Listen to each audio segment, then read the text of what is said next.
तो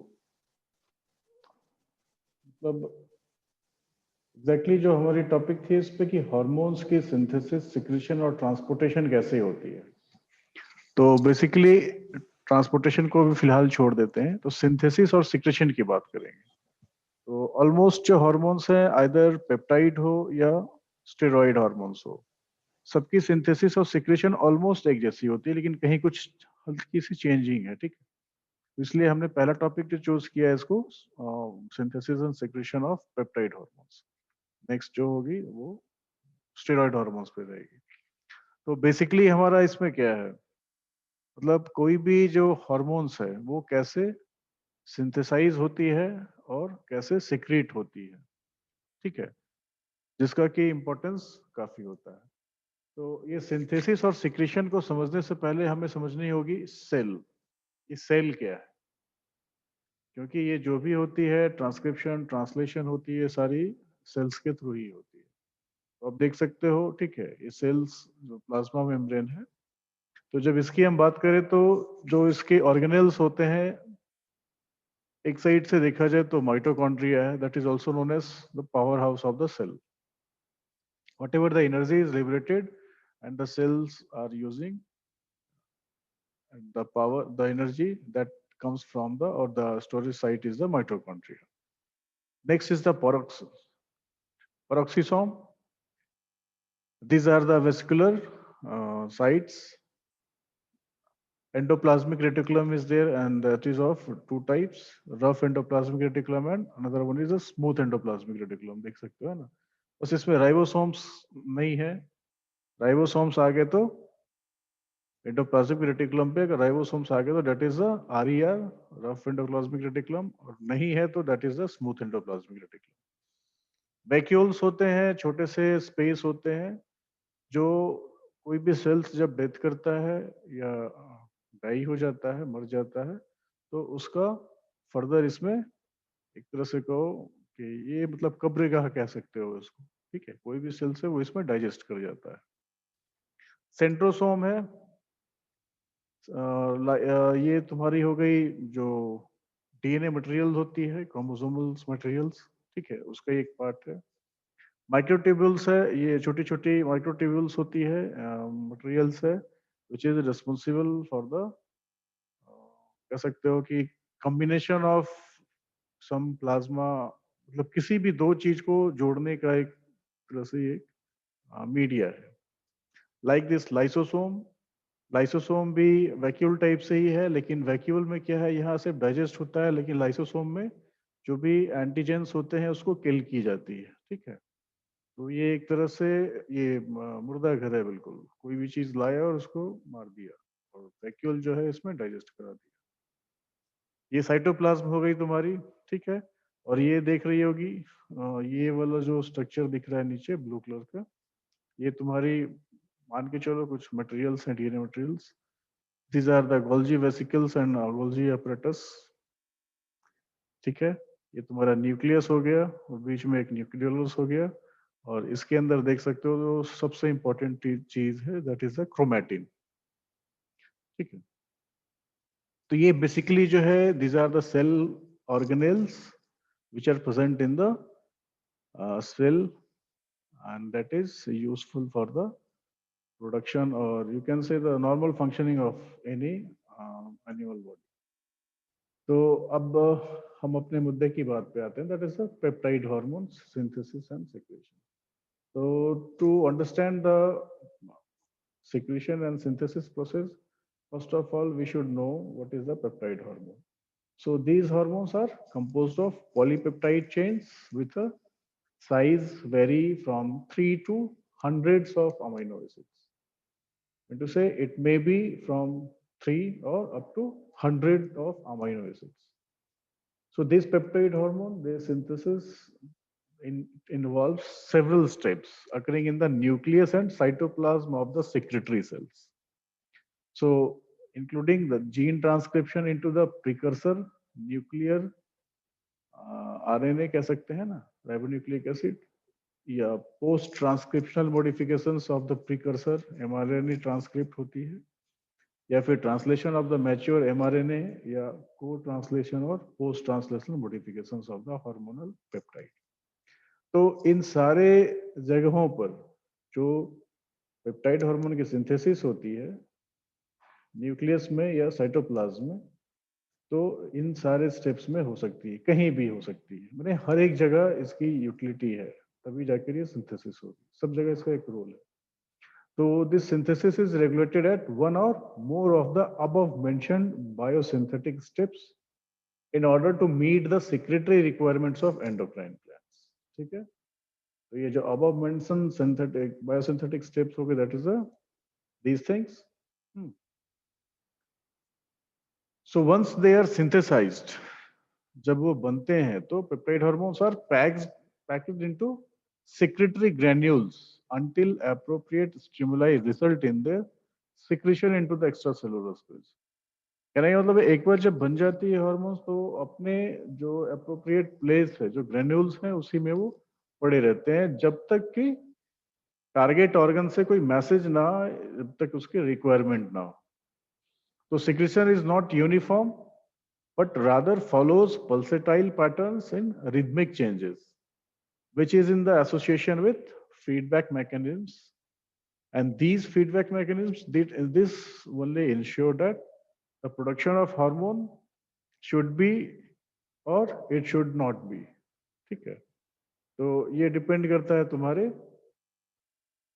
target organ के call पे, उसके रिक्वायरमेंट पे।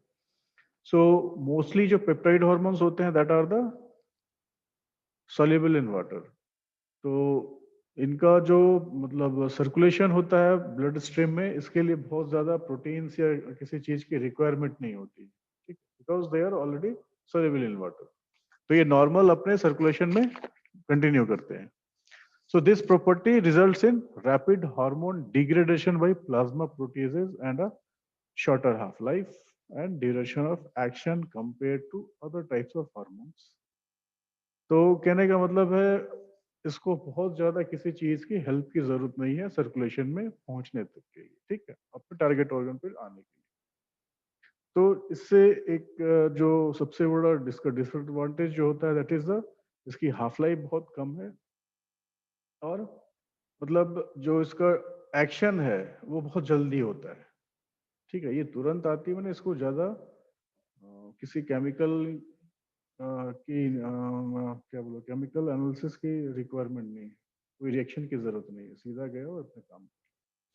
लेकिन ये क्या होता है कि तुरंत गया और तुरंत खत्म हो जाता है, जबकि स्टेरॉयड हार्मोन कह लो, ठीक है, इनकी ज्यादा होती है।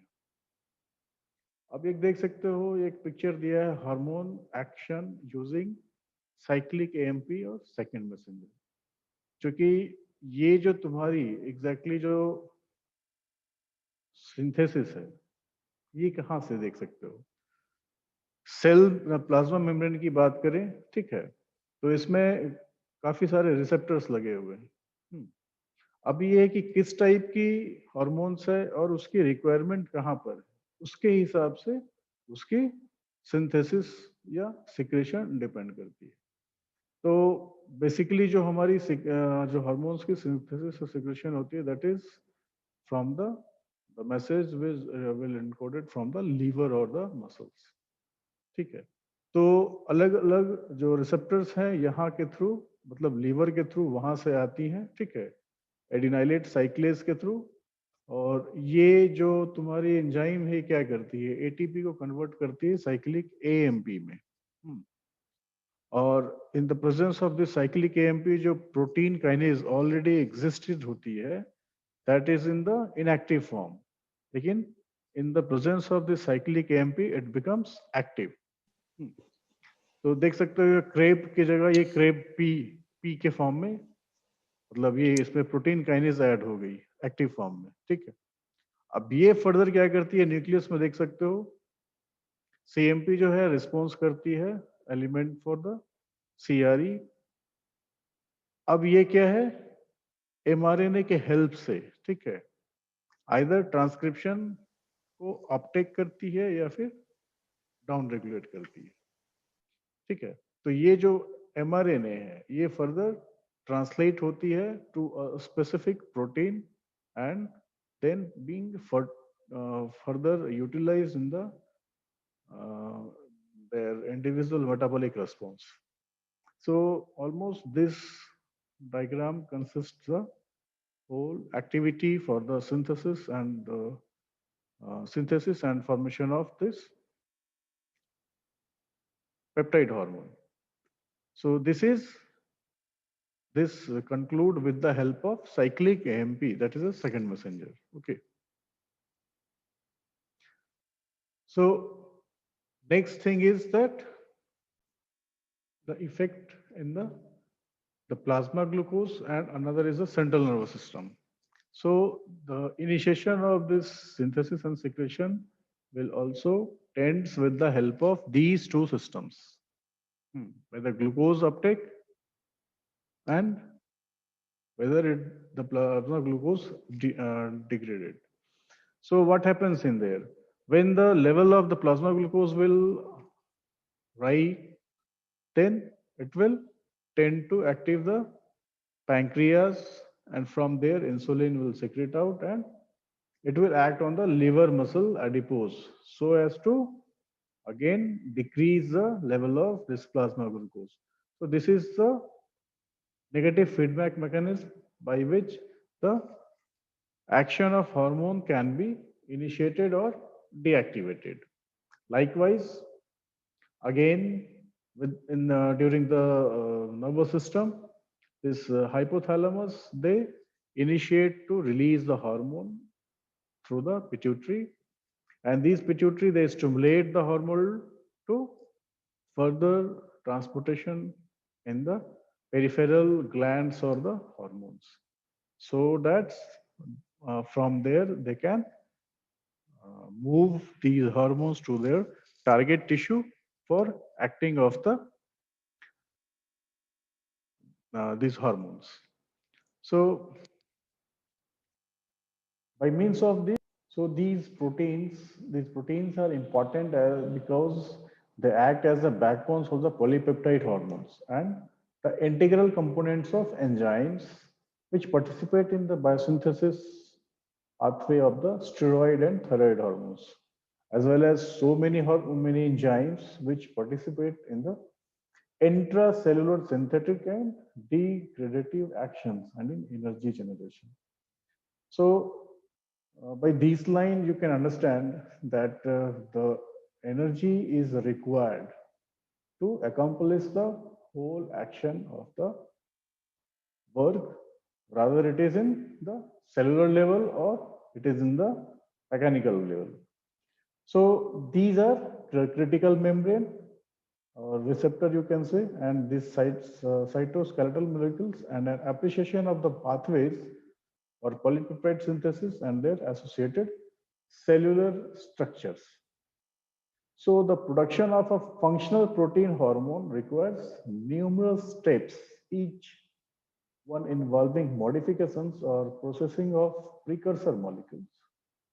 So the eukaryotic cell, this consists of two major compartments, basically the nucleus and the cytoplasm.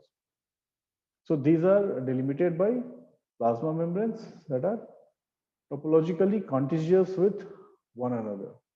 When to say these things are comes in a way